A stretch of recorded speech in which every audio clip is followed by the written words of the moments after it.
Uh, for me, getting into my final thoughts, I'd say the Switch 2, clearly a cool console. It's got cool stuff on it. These games, they're cool. It's going to be better as time goes on. More things are going to get put on this that are utilizing what is effectively like one of the strongest handhelds on the market right now.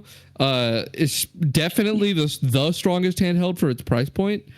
So yeah, it's not even close on that note. Yeah, so we're gonna start seeing games that previously weren't super accessible on a mobile market hitting the Switch 2, and I think that's gonna make it eventually a really good value proposition. I think right now that value proposition maybe isn't quite at the $450 that it actually costs. Yeah, but that the promise for the future clearly puts it up there. I think that if you are someone who really loved the Switch 1, but we're kind of getting burnt out on some of the lesser ports, and I think that if you didn't invest in the PC handheld market, so you don't no idea what you're missing up until this point, this thing's like incredible. But like, if I did not buy a Steam Deck OLED last year, I would be losing my shit over this device. I would be buying every goddamn game like imaginable. It's just that, you know, I got to experience this kind of, or near this kind of power in a handheld, granted a little bigger, to the Steam Deck OLED. And I feel like that is kind of what's killing it for some people, like the holy shit moment here. I think for me, though, I'm still like fairly impressed by it, even though I'm mostly going to be playing like the Nintendo games and indies for a while until, as you said, the value proposition, perks up. Obviously, for me, one of my big killer games for the year is Donkey Kong, and it's out in a month. The other, the other big thing in my mind is like the public reception of this thing seems just like very split, because like I talked about it earlier, this thing has a real touch grass effect going on, because you have like if you went on TikTok, YouTube, Twitter, Blue Sky, you would swear this thing was gonna fail. But like you would think that this thing is gonna bomb.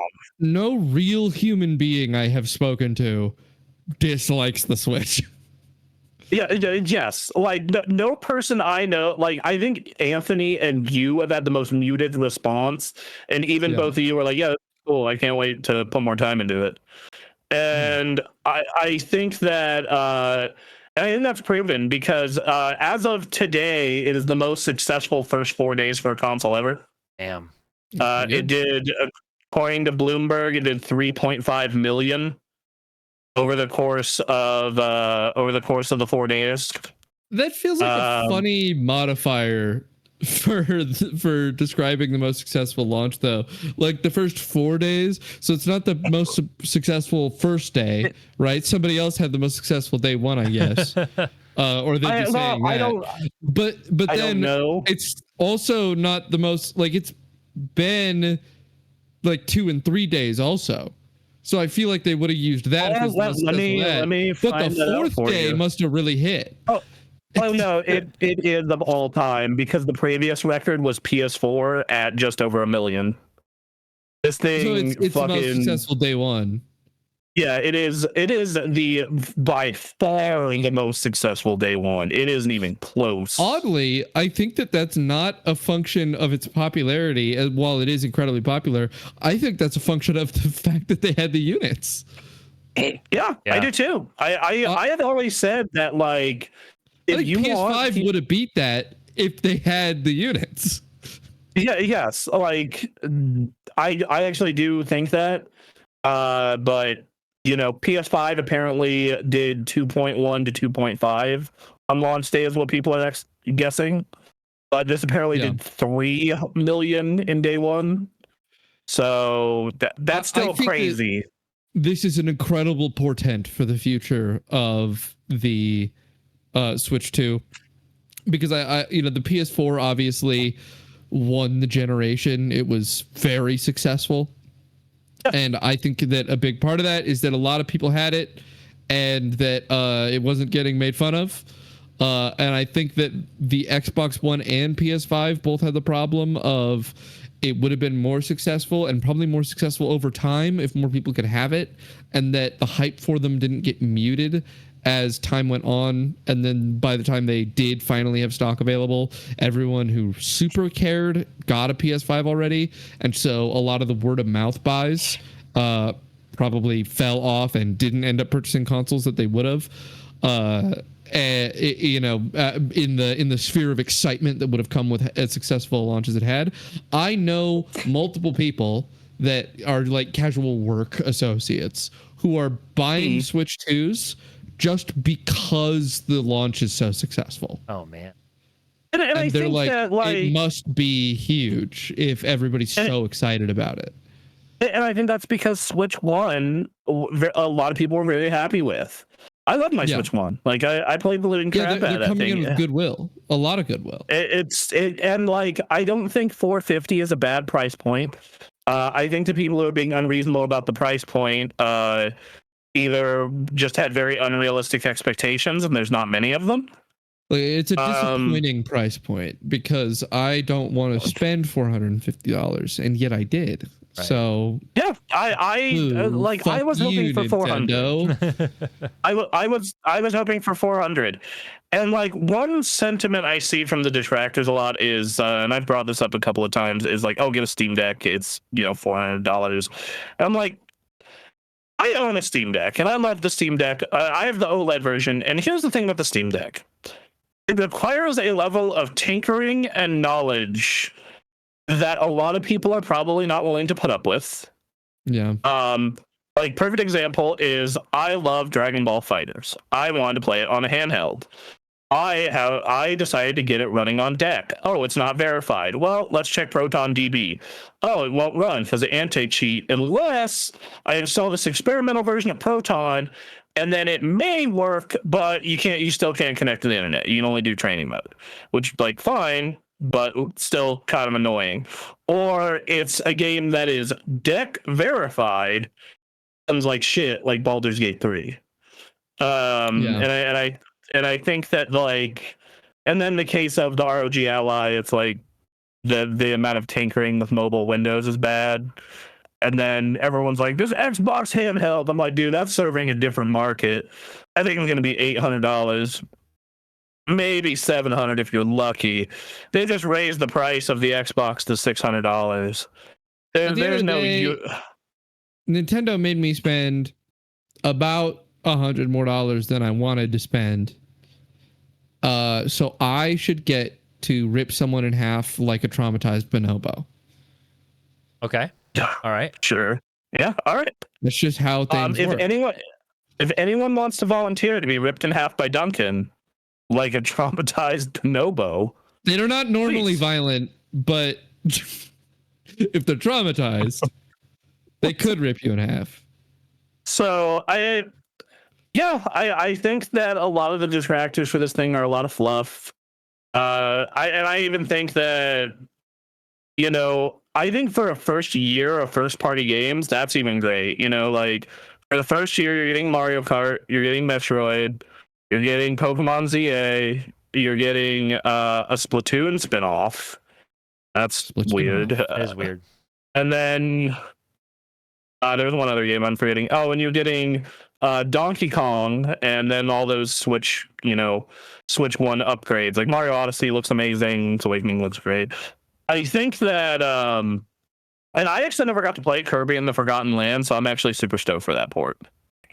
So, yeah. I think it's great. I think they did it. When I was thinking about Switch 2 years ago, it's like, what would you want? I want full backwards compatibility with possible upgrades. I want a more powerful system on a better screen. And I want the Joy-Cons to be more comfortable. Well, golly gee, they've checked all my boxes. They made the Joy-Cons less comfortable for me. So I guess I should get to rip someone in half like a traumatized. Well, you can still use Switch 1 Joy-Cons. You just can't connect to the side of the system. Oh, but if you want to hold them separately. No. Yeah, so you can connect them wirelessly, still use them. Same thing with the Pro controller. which is why Best Buy tried to scam us. I see. Yeah. Yeah. So yeah, Aaron, what about Yeah. you? How you feeling day one? I mean, Day one, how we feeling? I like the console. I wish they had done some things a little differently for it being a new console, but at least I'm speaking purely like the user experience on the inside of the console. It being a better Switch is Yeah. fine. I'm totally down with that. Like they really struck gold with Yeah. what they have at the Switch. It being more expensive, I'm not thrilled about it, but it is what it is. You know, and then the increased price in games is not even, it's not a Nintendo thing. That's like games industry. Like that's a conversation that's been happening. So they just knew they could like take the brunt of it, I guess. Right. Yes. So they yeah. to. And then I think Nintendo is like very much sitting here going like, okay, like we can take we can take this brunt because of how strong the Switch 1 was, which is true, because like dude, the best selling game on that system sold 70 million fucking copies. Right. Yeah, like that's nuts. That Nintendo has like some of the most cash reserves of any company in Japan. They are insanely cash flushed, specifically because of the Wii U and the terrible cursed year of Luigi, where they lost so much money that they realized that they need to have enough money for a huge console release to completely bomb and still survive. And they like, if the games being $80 hurts them for a while, they can weather the storm. They have the money to do so, and eventually all of their games will selling for $80 will make them more money, and so they have to do it at some point. So I actually have a question about the $80 thing, and we'll call it at 10:30. So I guess my question about that is like, Nintendo's games are not known to have like microtransactions. When they do have DLC, it's typically pretty needy. Their games outside of Pokemon Scarlet and Violet and Pokemon in general are glitch free and have a shit ton of content. Like, importantly, they don't 70 make hours. Pokemon. Yes. So like, I'm sitting here going like, I'm willing to pay $80 if the studios charging $80 are doing those things. Like I'm I get it. Like, I make more than the median income in the country. I have fairly low, housing costs. Other than if something breaks, then it costs a lot of money. Like I'm in a good state. But I even think back to like I think my number one bitching point with games is like they're not like, and why I love Nintendo so much is like I played Mario 1 to 2 years ago and it was polished, and to do everything in the game it was like 30 hours. And it looked good, and it ran good, and it didn't nickel and dime me and have gross microtransactions. And I was like, yeah, I wish all video games were this. It didn't have if Elder Scrolls 6 came out, it was $80 and it had a very complete experience and no microtransactions, I would be happy with that price. I think back to Mario Odyssey. Like, Mario Odyssey is legitimately, if you want to see everything, it's like a 40-hour game. It's fully polished. It looks amazing. There's no monetization linked to it. They don't do the Sony thing where there's a digital deluxe edition where we cut out some of the skins so you'll pay us $10 extra. And I think that all those things like that's the thing I'm willing to tell publishers is like, I will pay $80 if you release a finished, polished product with good value. I'm okay with that. Like, I got Mario Kart 50 because I got part of the bundle, and like, if I would not be mad if that game was $80 because I played 25 goddamn hours of it in 4 days, and quite frankly, I might be willing to. I'll probably be playing a lot more. And I'm gonna be real. After doing Knockout Tour with you guys and Anthony, I want to set up a Knockout Tour night with us and some of the community. Be fun. That'd be fun. So badly. Yeah. So Crap. yeah, The end of that. Hey, you know, so, I think that went well for me with the Mario Kart. I was better than you guys, and so I get to feel good about myself.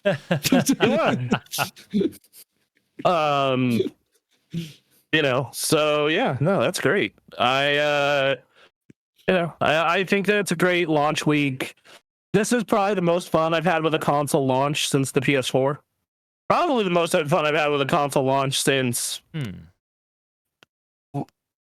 probably the Vita, Oh Lord. like 2012. Because like I bought a Vita with like 5 games, and I was like whipping through them, having a great time, checking all the features. Like, just similar case here. If that mouse gets Noita on this console, it's worth $1,000. I don't know. Splatoon 4 is going to come eventually. Splatoon 4 with mouse control. Yeah. That'll be something. That'll be something. That would be That's something gonna be else, man. And then of course we have Metro. I'm super excited for Metroid Prime 4, if not for any reason besides the fact that we are going to be getting I want to see what full like mouse support looks like in a game that is fully designed for it for this system. Yeah. Yeah. So yeah, this game's update comes out in 2 days. Yeah. So did they say in that thing that it gets a mouse support?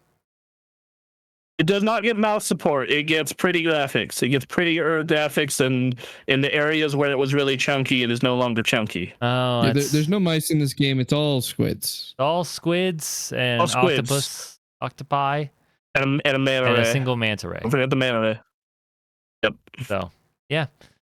Anyway, Switch 2, guys. That was sick. That was it. That was fun. Thank you guys for joining us for this for this wonderful super show.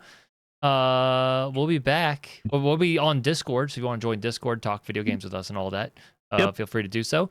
We're gonna be posting videos on YouTube. You're gonna be looking at a YouTube video coming real soon here, so keep your eyes out for that.